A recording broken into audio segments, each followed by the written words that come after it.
people.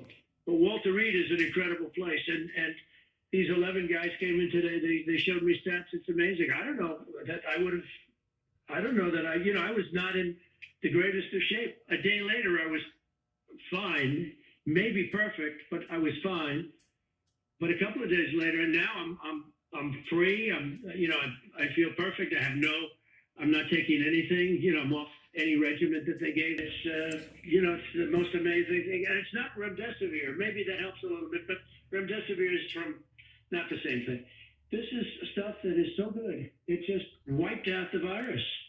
It wiped it out. Well, I'll tell you, I have my voice is now perfect. I mean, for a couple of days, it's called the lingering thing. If you have hay fever, if you have something, you have that too a little bit. But no, this is the most amazing thing that's happened. And I was asking the doctors today, 11 guys, great people, the heads of the biggest hospitals. It's amazing. I guess the president has a lot of power, but everybody shows up. What do you do? I'm the head of Johns Hopkins, or I'm the head of stuff. It's always like, but they're very brilliant people. And I said, how bad was I? They said, you could have been very bad. You were going into a very bad phase. And so it wasn't like it was just going to, like with the kids, where they get it and they get sniffles and they're better 2 days later, right? This looks like it was going to be a big deal. And you know what that means, right? That means bad, because I've lost 5 people, at least 5 people that were friends of mine.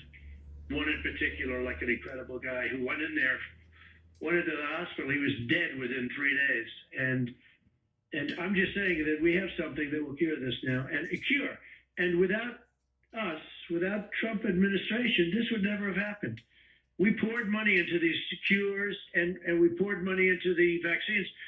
And the vaccines are coming along great, Rush. I mean, the vaccines, Johnson & Johnson, Moderna, Pfizer, they're all coming along great. A little bit political. They're afraid it's going to go too fast and I'll get credit for it before the election. Well, that's another thing I wanted to, Mr. President, you have been forced in the past 5 minutes here, and it rubs some people the wrong way. They think you're bragging. They think that you're insecure, that you need to constantly.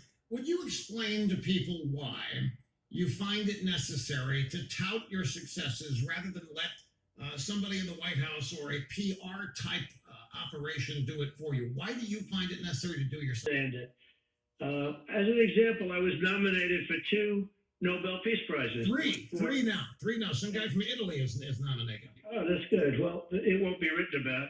When Obama got it, it was the biggest story. I remember very well. He didn't even know why he got it. And he got his on the come. He hadn't even done anything yet. Right. He didn't know. He couldn't explain why he got it, but I can.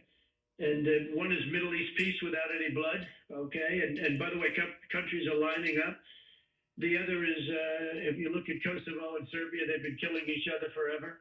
And I got them to be peace and, good stuff. And then I just heard about the third. It wasn't even on the news, okay? I joke about it in speeches sometimes. I'll joke. Anything that's good, they don't cover. Anything that's okay or bad, I mean, and bad, they make it sound like, like let's do the electric chair thing. But look bad. If I do something okay, they make it look like horrible. And the reason I talk, and I say it, you might as well talk about it yourself, because nobody else will. I give it to them to go out. They won't report it. And did you ever see the way the press, the hostility of the press, the way they scream at these very nice people? They'll make just an ordinary statement and well, there are reasons for it. Just incredible. Let me tell you, poisoned to an extent. I mean this, folks, poisoned by their own hatred. This is not the original reason, but we're into 4 years now that they have tried everything they know to get rid of you. And not a single thing, not a single weapon has worked. These people, if they want to, Mr. President, and nuT